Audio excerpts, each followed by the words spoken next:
Tehran rejimi islahatlar həyata keçirməkdən, sosial-iqtisadi paketlər qəbul etmək əvəzinə dinc əhalini etiraz aksiyasılardan plan örtün qabağına verdi. Elə bir kütləvi qırğınlar həyata keçirilib ki, adam inanmır ki, həqiqətən də hakimiyyət öz vətəndaşına qarşı bu cür ağır silahlardan istifadə edir. Kifayət qədər ölənlər var və həbs olunanlar var, istintaqa dəvət olunanlar var, işgəncəyə məruz qalanlar var. Həyata keçirilən bu işgəncələr təbii ki, xalqda yenidən etiraz formalaşdırır rejimə. Artıq rejim legitimliyini itirir və İran Ali Dini rəhbəri, mühafizəkar dairə hakimiyyəti, mülki administrasiya prezidentə verməsə və sosial-iqtisadi silahlara getməsə, mən düşünürəm ki, növbəti mərhələdə yenidən etirazlar formalaşacaq. Yenidən xalq küçələrə çıxa bilər, daha da kəskin şəkildə hakimiyyət orqanlarına qarşı,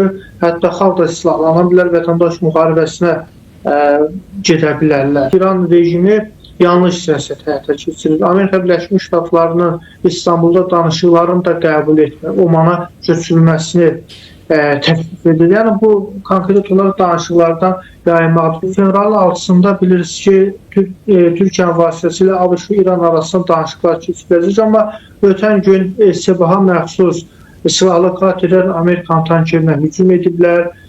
Sebaha məxsus suallar Amerikanın təyyarə daşıyan gəmi ətrafında kəşfiyyat üsulları həyata keçirir. Yəni göründüyü kimi orada Sepah mühafizəkar dairə təhlükəsizlik orqanları mülki administrasiyanın, yəni prezidentin Amerika ilə aparacağı dialoqa qarşıdırlar. Həqiqətən də Avropa İttifaqı qərb elə yerində Sepahı terror təşkilatı kimi tanır. Yəni Sepah konkret olaraq qərblə Amerika Birləşmiş Ştatlardan danışıqlara getmək istəyir. Donald Trump görürüz pragmatik mövqe ortaya qoydu. İran ətrafına hərbi qüvvələr yerləşdirsə deyəndə dialoq qapısını açıq qoyub. Amma İran bu dialoq qapısından geri qayıdır. Bu da təbii ki, ənənəvi fars diplomatiyasıdır. Yenə də bilirsiniz ki, Hizbullahdan, yenə də Husilərdən, İraqda həşd şabi qüvvələr, yenə də Suriyadakı müəyyən qrupları silahlandırmasından əl çəkmirlər. Baxmayaraq ki, özləri İslam ölkəsi Şia məzhəbi elan ediblər.